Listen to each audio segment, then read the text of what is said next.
Assalamualaikum warahmatullahi wabarakatuh. Nahmaduhu wa nasta'inu wa nastaghfiruh wa na'udzubillahi min syururi anfusina wa min sayyiati a'malina.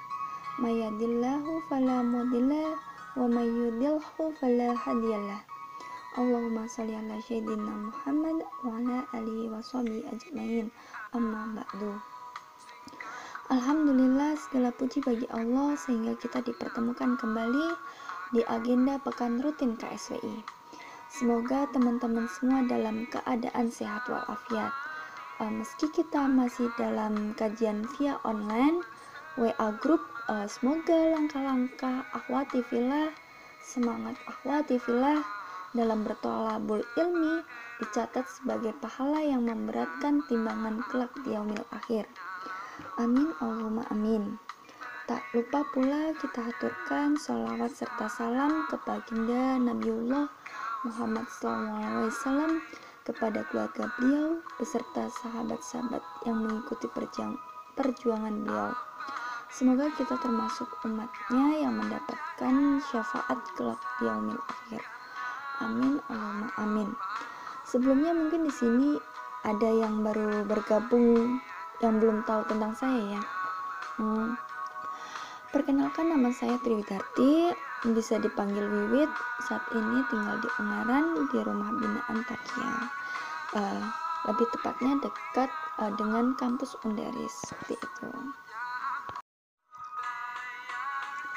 Baik teman-teman, hari ini kita akan membahas tentang sahabat dunia akhirat.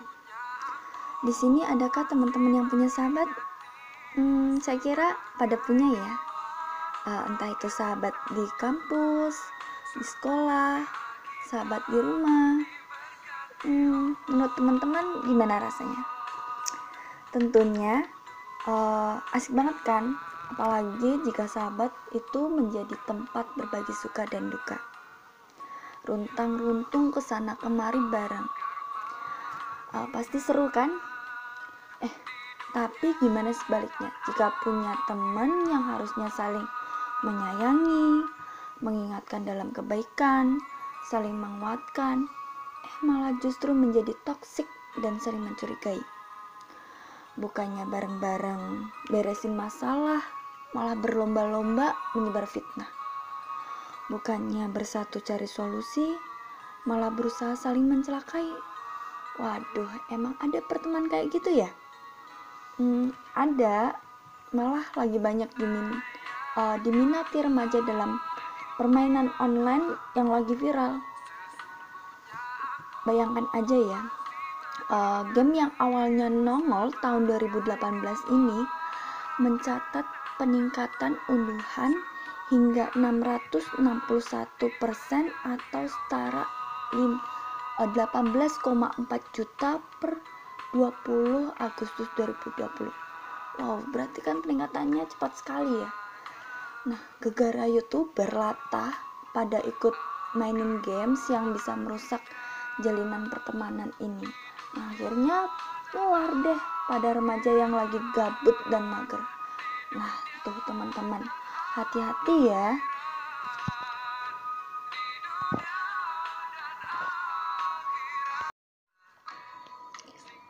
Laporan dari Digital Overview yang dirilis oleh Data Reportal menyatakan bahwa hampir 60% populasi dunia telah menggunakan internet. Nah, itu artinya pada awal 2020 jumlah pengguna internet di dunia telah mencapai angka 4,5 miliar. Dari semua pengguna internet di umur 16 sampai 64 tahun, sebanyak 20% menonton live streaming dari seseorang yang bermain game. Sementara 1 dari 7 orang menonton turnamen esports. Ini menunjukkan bahwa konten game dan esports semakin digemari. Nah, indikasi lain yang membuktikan bahwa konten game semakin digemari adalah perang antara platform streaming, Twitch, Mixer, YouTube Gaming, dan Facebook Gaming. Itu semua untuk mendapatkan steamer ternama. Nah, sementara itu sekitar 80% pengguna internet pada rentang umur 16-64 tahun bermain game setiap bulannya.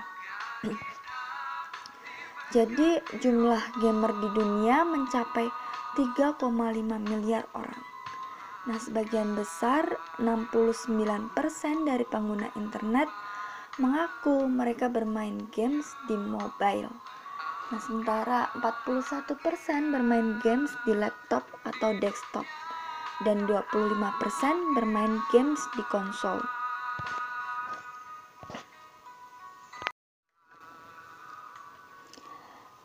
Oke teman-teman, apa kalian tahu bahwa tingkat kecanduan internet di Indonesia meningkat selama pandemi COVID-19?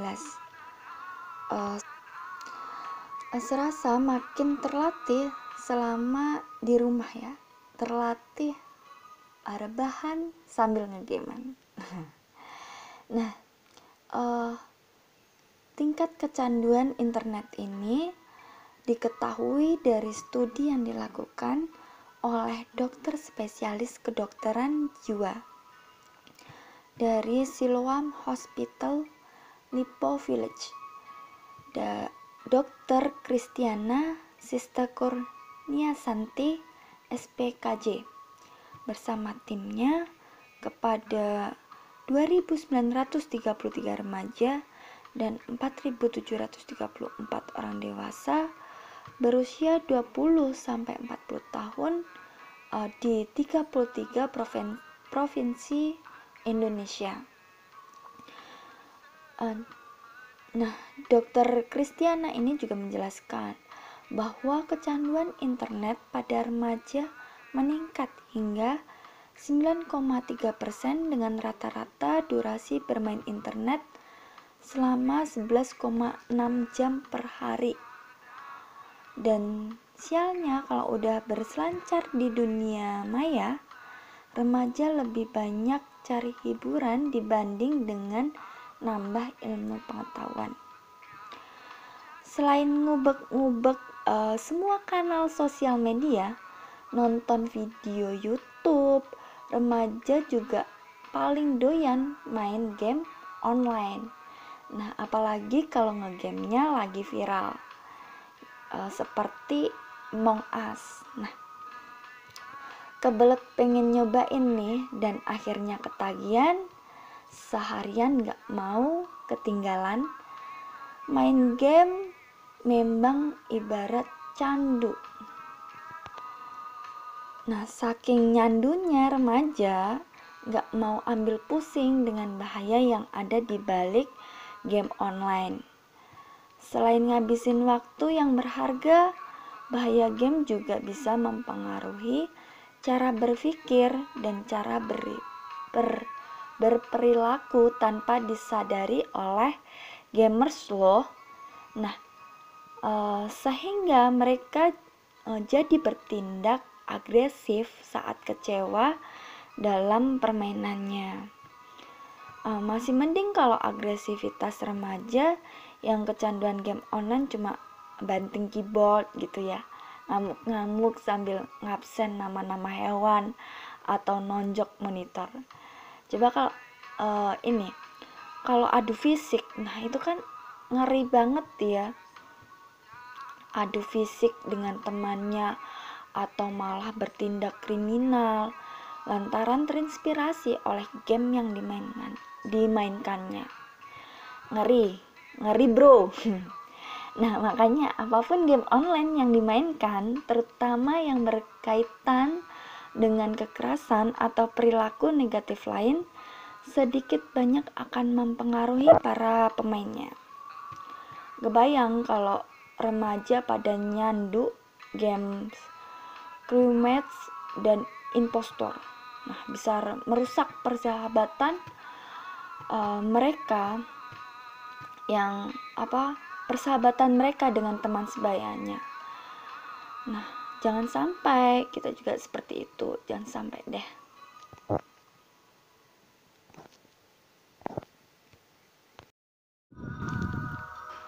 Oh ya sob, salah satu kenikmatan yang Allah Subhanahu wa Ta'ala berikan pada kita adalah kehadiran teman dalam keseharian kita.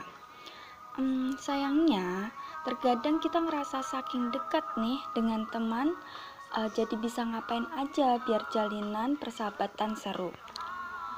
Bersikap dan ngomong semau gue, kemudian bersikap dan ngomong blak-blakan tanpa memperhatikan teman kita itu bakalan tersinggung atau sakit hati. Padahal sob, bisa jadi keseruan itu malah bisa merusak arti persahabatan di hadapan Allah Subhanahu wa Ta'ala. Karena itu, jangan lakukan beberapa hal yang membuat temanmu itu menjadi jengkel, sedih, atau mengecewakan. Nah, salah satu hal-hal tersebut adalah yang pertama, prank.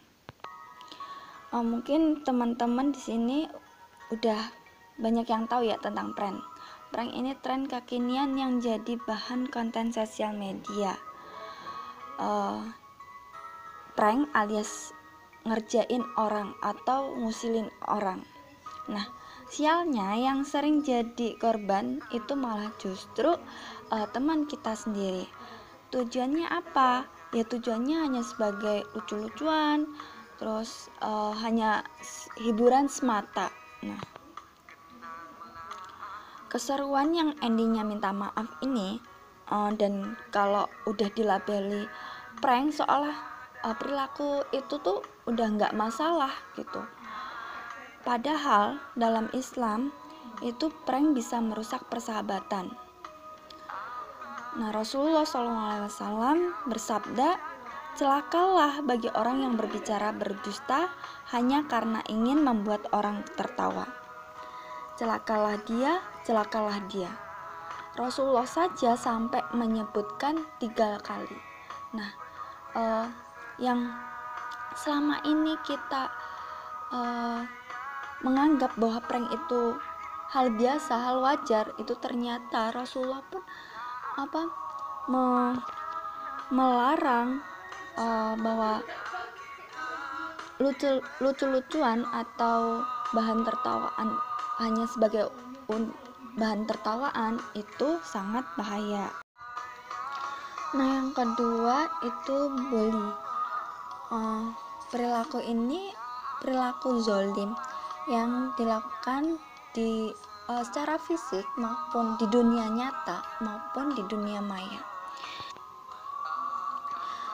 Misalnya nih, ada temen yang saltum alias salah kostum, terus ada yang salting, salah tingkah, kemudian pasti seringnya itu jadi bahan empuk untuk dibully. Nah, biasanya malah nggak hanya dibully tapi juga direkam kemudian diunggah ke sosmed. Nah, biar netizen sedunia juga bisa ikut ngebully mereka. Nah, itu kan benar-benar tega gitu ya. Selain dibully di dunia nyata, juga dipermalukan di dunia maya. Padahal bisa jadi teman kita itu nggak ridho dan sakit hati. Meski teman dekat, bukan berarti kita bisa semaunya ngeledek dia. Nah, Rasulullah SAW juga mengingatkan kita, seorang muslim adalah saudara bagi muslim lainnya. Ia tidak boleh menganiayanya, menelantarkannya, mendustakannya, dan menghinanya. Takwa itu bersumber di sini. Rasulullah mensyaratkan dengan tangan ke arah dadanya 3 kali. Cukuplah seorang itu dianggap jahat bila ia senang menghina saudara sesama muslim. Setiap muslim itu haram darahnya, hartanya, dan kehormatannya atas muslim yang lainnya. Hadis riwayat Muslim. Ketiga, suudzon atau berburuk sangka. Misalnya nih, teman tiba-tiba dekat dengan kita, disangka ada maunya. Terus teman perlahan menjauhi kita, disangka nggak mau temenan lagi. Teman nggak mau ikut ajakan kita, dibilang nggak solidar. Wow, repot. Emang capek ya kalau kita punya perasaan buruk sangka pada teman kita. Padahal kan belum tentu ya apa yang kita sangka itu sesuai dengan kenyataan. Ya sangkaan kita itu cuma perasaan kita saja gitu, tak sesuai dengan faktanya. Karena itu Rasulullah Shallallahu Alaihi Wasallam mengingatkan kita untuk menjauhi prasangka buruk. Nah, seperti hadis riwayat Al-Bukhari nomor 6064, jauhilah persangkaan karena sesungguhnya persangkaan itu berita yang paling dusta, dan janganlah kamu melakukan tajasus, saling hasad, saling membelakangi, dan saling benci. Jadilah kalian bersaudara, wahai hamba Allah. Yahya bin Abdi Katsir meriwayatkan bahwa tajasus itu artinya mencari aib seseorang. Sedangkan tahasus itu artinya mendengar obrolan suatu kaum. Ada yang mengatakan tajasus itu artinya mencari-cari perkara yang batin, dan biasanya bahwa tajasus itu digunakan untuk mencari-cari keburukan. Sementara tahasus itu artinya mencari-cari sesuatu yang terlihat oleh mata atau telinga. Dan ini yang ditarjih oleh Imam Al-Qurtubi rahimakumullah. Keempat, marah dengan teman lebih dari 3 hari. Mendiamkan teman lebih dari 3 hari. Marah itu kan wajar ya, ngambek nggak mau ketemuan biar temen tahu kita lagi bete nih sama dia gitu. Terus tapi jangan kebablasan, cukup 3 hari aja. Biar keberkahan yang terjalin dalam persahabatan kita nggak pada nguap oleh amarah. Nah, dari Abi Ayyub Al-Ansari, sesungguhnya Rasulullah SAW bersabda, tidak halal seorang muslim mendiamkan saudaranya lebih dari 3 malam, di mana keduanya berteman lalu yang ini berpaling dan yang itu berpaling. Yang terbaik di antara keduanya ialah orang yang memulai mengucapkan salam. Hadis riwayat Muslim 2560. Yang kelima yaitu mengumbar emosi. Ini nih yang paling ngeri. Kalau emosi sudah sampai ubun-ubun, perilaku jadi nggak terkendali. Nggak cukup dengan aksi mogok ngomong dan ketemu lebih dari 3 hari. Lanjut dengan caci maki nggak berkelahi. Wadidaw, jangan sampai kejadian kayak gini ya. Nah, Rasulullah SAW bersabda, tidak halal bagi seorang muslim membuat takut muslim yang lain. Hadis riwayat Abu Dawud.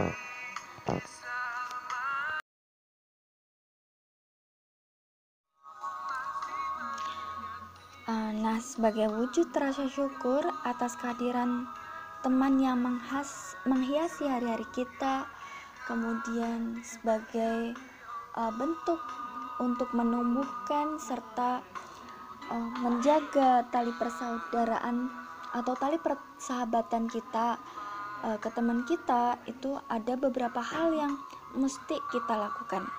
Nah, yang pertama yaitu silaturahmi. Biasakan berkunjung pada saudara kita dengan atau tanpa keperluan. Nah, kalau sekarang kan masanya pandemi, tapi juga bukan berarti itu sebagai dalih untuk kita tidak bersilaturahmi ke teman kita. Kita bisa juga berkunjung ke rumah teman kita dengan menaati protokol, atau juga bisa menanyakan kabarnya lewat chatting atau telepon misalkan. Nah, itu semua dilakukan untuk menguatkan tali persahabatan dan mengetahui kondisi teman kita. Bisa jadi nih lama nggak terlihat, terus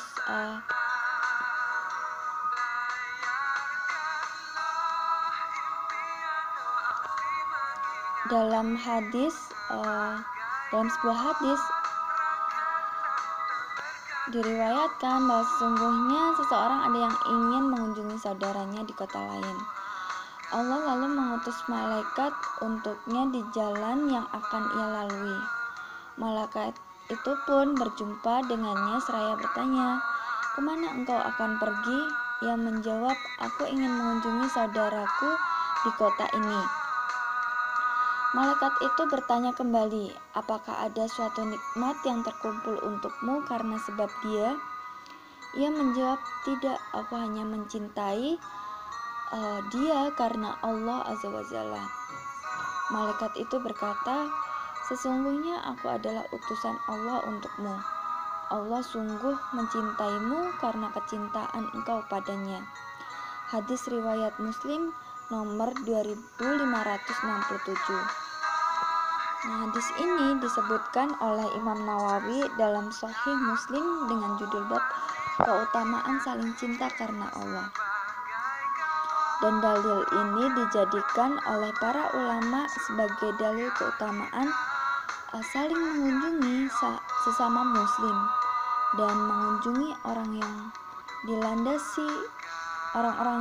solih yang dilandasi rasa ikhlas dan saling mencintai karena Allah. Jadi dasarnya adalah karena Allah, yaitu karena iman yang dimiliki saudaranya. Nah, yang kedua, memberi hadiah. Ini sudah terbukti mujarab untuk merawat persahabatan, karena pemberian hadiah akan menumbuhkan rasa cinta dan kasih sayang sebagai saudara seakidah. Saling memberi hadiahlah kalian, niscaya kalian akan saling mencintai. Hadis riwayat Al-Bukhari.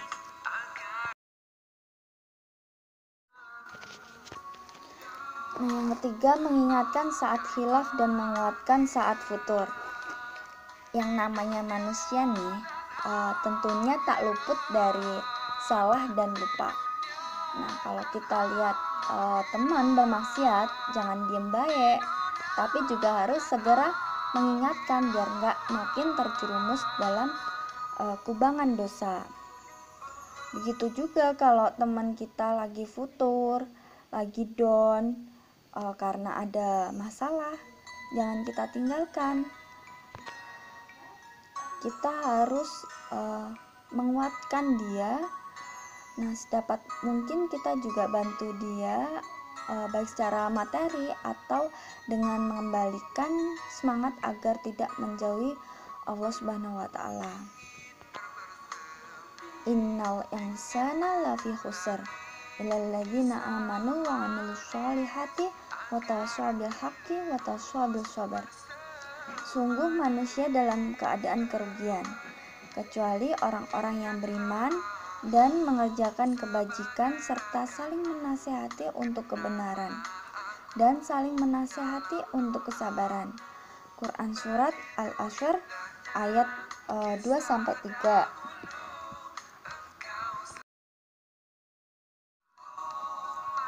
Keempat, yaitu membersamainya dalam kebaikan. Istiqomah dalam ketaatan akan selalu dihadapkan pada banyaknya tantangan. Kalau dihadapi sendirian, terkadang kita kelabakan. Nah, karena itu tetap saling mengingatkan, menguatkan, dan memberi bantuan. Karena sejatinya seorang sahabat itu bukan cuma bersama dalam suka maupun duka, tapi juga dalam ketaatan dan ketakwaan. Seperti jargonnya KSWI, sendiri itu berat, berdua itu lebih baik, rame-rame itu lebih asyik. Nah, oleh karena itu Sobat Jannah, jangan biarkan pengaruh game online merusak persahabatan kita. karena sulit menemukan sahabat dunia akhirat, namun begitu mudah melepaskannya tanpa kita sadari. Imam Syafi'i rahimahullah mengingatkan kita juga, jika engkau punya sahabat yang selalu membantumu dalam rangka ketaatan kepada Allah, maka peganglah dia erat-erat dan jangan sekali kau lepaskannya, karena mencari teman baik itu susah, tetapi melepaskannya sangat mudah sekali. Nah guys, kalian tahu nggak kalau Allah berfirman dalam Quran surat At-Taghabun ayat 14 yang artinya, wahai orang-orang yang beriman, sesungguhnya di antara istri-istrimu dan anak-anakmu ada yang menjadi musuh bagimu, maka berhati-hatilah kamu terhadap mereka, dan jika kamu maafkan dan kamu santuni serta ampuni mereka, maka sungguh Allah Maha Pengampun dan Maha Penyayang. Nah, maksud arti dari Quran tersebut adalah bahwa keluarga kita bisa menjadi musuh kelak di akhirat. Nanti jika di dunia nggak saling mengingatkan dan dalam beramal baik, itu akan menjadikan kita lalai dengan amal solih dan nggak saling mencintai karena Allah. Nah, kalau dipikir-pikir nih, keluarga yang paling dekat saja bisa jadi musuh bagi kita. Nah, bagaimana kalau dengan sahabat kita? Nah, sahabat yang notabene bukan kalangan keluarga kita yang nggak 24 jam bersama dengan kita itu ya. Pasti semua pertemanan di dunia yang bukan karena Allah akan menjadi sebab permusuhan di akhirat. Nah, Allah juga berfirman tentang hal ini di dalam Al-Quran. Teman-teman akrab pada hari itu sebagiannya menjadi musuh bagi sebagian yang lain, kecuali orang-orang yang bertakwa. Terdapat di dalam Quran surat Az-Zukhruf ayat 67. So, teman-teman, sudahkah persahabatan kalian terjalin karenanya? Sudahkah visi persahabatan kalian memandang jauh ke masa depan? Sudahkah kalian menemukan sahabat kalian yang tidak hanya menemani, membersamai kalian dalam suka dan duka, namun juga membersamai kalian untuk lebih taat dan takwa kepada Allah? Mungkin yang belum mendapatkan sahabat yang membersamai untuk dalam ketaatan, ketakwaan kita kepada Allah, bisa jadi dapat menemukannya di dalam kajian KSWI ini. Dapat saya sampaikan, jika ada salah dan hilaf, mohon maaf sebesar-besarnya. Jika ada benar, itu datangnya dari Allah. Wabillahi taufiq wal hidayah wa ridha wal inayah. Wassalamualaikum warahmatullahi wabarakatuh. Oke, waktu saya kembalikan ke host moderator, yaitu Kak Ilva. Terima kasih.